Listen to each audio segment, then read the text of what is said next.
Prvi put se desilo da i prvo i drugo mesto na postolju pripadne srpskim takmičarima i da se dve srpske zastave vijore na jarbolima olimpijskih igara. Za to su zaslužni naši strelci Dragan Ristić i Zdravko Savanović.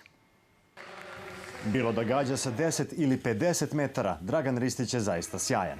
Ne samo što je postao dvostruki paraolimpijski šampion, nego je i oborio svetski rekord za 2 cela kruga. Današnji pucanje je bilo mnogo lakše nego pre 3 dana, već za sebe imam medalju, tako da sve ovo što sam danas prikazao je ono u stvari što ja radim na treninzima i na pripremama. Tako da sam izuzetno zadovoljan, srećan i nadam se da ću nastaviti ovako sve do Pariza.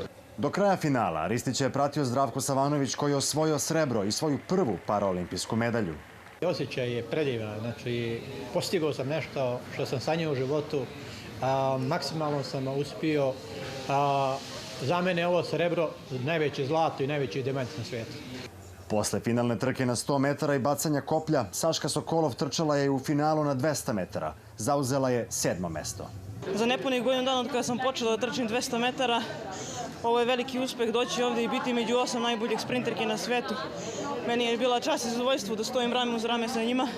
Srbija ima 6 medalja i priliku da osvoji još jednu. Poslednjeg dana takmičenja Laslo Šuranji pokušat će da u srebro koje već ima doda novo odličje. I to pre početka ceremonije zatvaranja paraolimpijskih igara koja počinje u 20 sati po japanskom vremenu, odnosno 13 časova po srpskom vremenu.